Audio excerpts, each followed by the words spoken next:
Well, hello everyone. Thank you and welcome to today's video. I'm going to share some great information with you, and today we're going to actually talk about teen dating violence. Now, how many of you all are aware that Teen Dating Violence Awareness Month is February? Yes, I know it's one of the shortest months, but it is a powerful, powerful month to be able to share Black history and then also teen dating violence. So today what we're going to talk about, or what I'm going to share with you today, is about teen dating violence. And so you might ask, well, what is teen dating violence? And thank you very much for asking. I'm going to share with you that teen dating violence is a pattern of abusive behaviors, or should I say systemic behaviors, that is directed towards one specific person in that relationship to gain, maintain power and control over that other individual. Now, you may also know this as intimate partner violence or intimate relationship violence. And so it's all the same. It just you may hear different names of that particular behavior, what I just shared with you.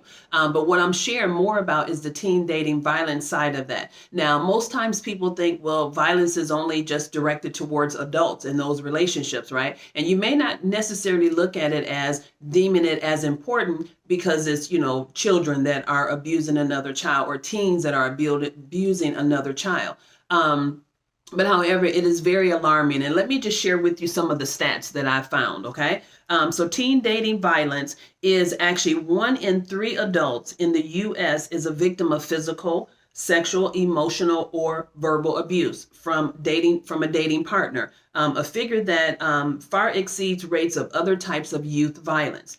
Now, you may also know of this other one where it says 1 in 10 high school students has purposely hit, slapped, or physically hurt a boyfriend or girlfriend. Okay, 1 in 4 high school students, these are girls that have been victims of physical or sexual abuse. So now when we talk about these different stats, it's very alarming to hear that 1 in 10 children, or 1 in 10 girls have been, or boys have actually physically on purpose hit or abused their boyfriend or girlfriend, right? So you're wondering, where is this coming from? Where it's actually stemming from what that child has experienced as a child in their own home. If the parents have been abusive to them, if, another family member has been abusive to them, somebody that's friends with the family have been abusive to that individual. And so that person grows up with that mindset that this is how relationships are. And so as a result of that, they're going to continue to keep treating people the same way. And they're going to go through life with the same mindset. So when they become teenagers and they're dating, this is what they're going to do. When they become young adults or mature adults, they're going to, as they get older, they're going to still do the same thing because this is a pattern that they've been used to in their home environment as they were growing up.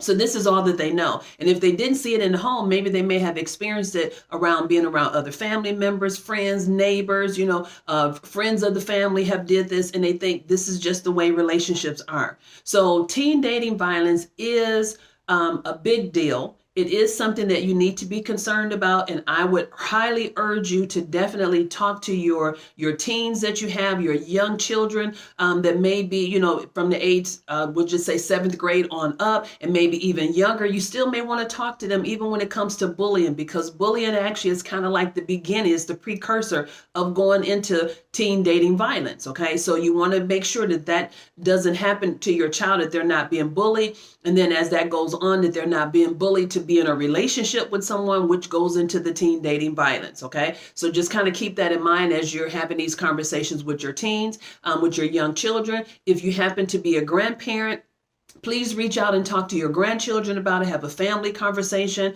If you're taking care of, you're an adoptive parent or a foster mom, please definitely talk, to your children in regards to this, because it is something that's happening. I'm a community educator as well. And so I go into the different schools and I talk to different children, and into the colleges about dating violence, and just to kind of share this information with them. So that's why I'm, bringing it also to this video to share with you all. It is very, very important. And I see it happening on a day-to-day basis, okay? That it is happening a lot.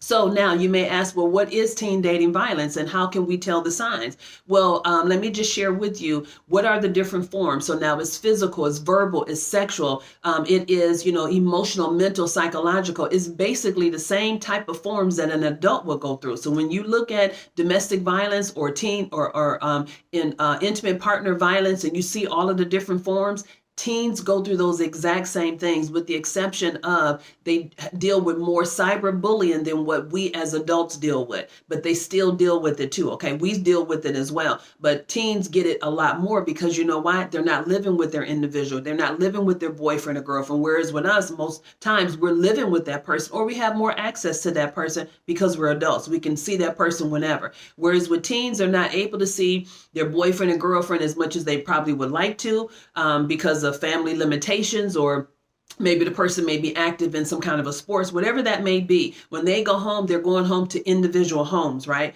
Unlike how it may be for an adult, okay? So with that being said, that's where the cyberbullying happens. So it's going on during school time, and then it's also going on after school time. So just kind of keep that in mind when you look at in terms of talking to your teen about being bullied, about teen dating violence, and also being dealing with cyberbullying, okay? Because all three of those go hand in hand. They're all at different points in that person's life. They could be, happen concurrently, or it could be separate incidents that's happening, okay?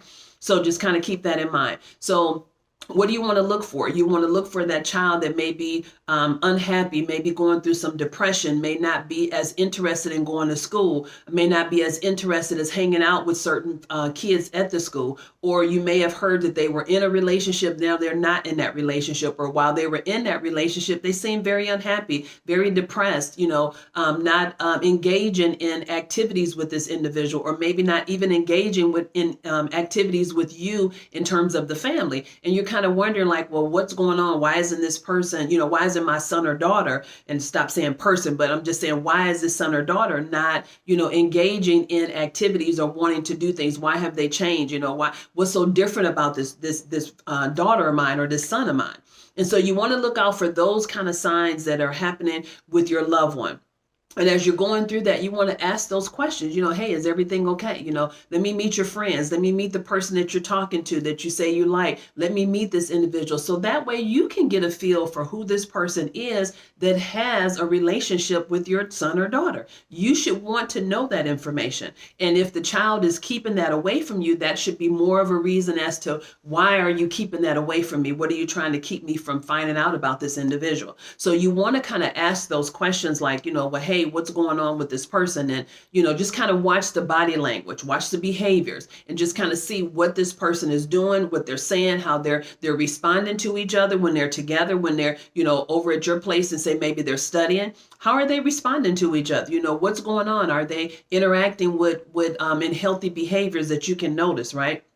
And so these are some of the signs that you want to look for. And even when they're at school, you hear different things from the teacher. Oh, well, when they're at school, they're always hugged up together. Or, I've seen him push her. I've seen her push him. You want to know about that kind of information. And the teachers are the ones and the staff there. They will be able to help you, especially if the child is noticed, is very popular at the school, or maybe they're on some kind of a sport. You can find out this information, and that can help you, as far as on the long run of what to look for and what to expect as far as this relationship. And it don't just necessarily have to be from a boyfriend, girlfriend. You can also look at that in terms of from a friend situation, okay? Because friends can, be abusive to another person too, or try to take advantage of them. And that can fall under the bullying part as well, especially if there's no intimacy that's there, okay? And they're just friends. But you still want to kind of monitor the relationships that your son or daughter has with other teens, okay? Other peers their age. And so when you find that these things are happening, what you can do is you can call the National Domestic Violence Hotline or Helpline, and they'll be more than happy to help you answer any of the questions that you may have regarding abuse, regarding violence, regarding what the behaviors that you're seeing with your teen. Now that number is 800-799-7233. Today, actually, I'm wearing the color, which is like an orange color for teen dating violence. So I'm sporting the color in order to keep that in your mind as well. So whenever you see the color orange, that'll hopefully help you to think about teen dating violence, okay? And as I mentioned, that is for next month, which is February. So I will be doing videos, more about teen dating violence and things to look for and signs to look for. So just kind of keep that in mind. Keep, sticking with my video channel. Continue to keep staying in the loop of the videos that I'm posting. You're going to get some great information that I'll be sharing with you. And I hope that something that I shared with you today has been very beneficial. Hopefully it's confirmation. Hopefully it is, the lights have went off and you're like, wow, I didn't know about that. Now I know. Now I can continue to keep watching your video and I can stay up on top of what's going on. So with that being said, please go ahead and join my channel. Go ahead and click on the notification somewhere, or just go ahead and subscribe to the channel if you don't see the notification pop up. But just go ahead, subscribe to the channel, continue to stay in the loop and watch my videos. And until then, you have a great rest of your day, and I will continue to keep putting out great content. And I will see you guys when you got it on the next video. Bye-bye.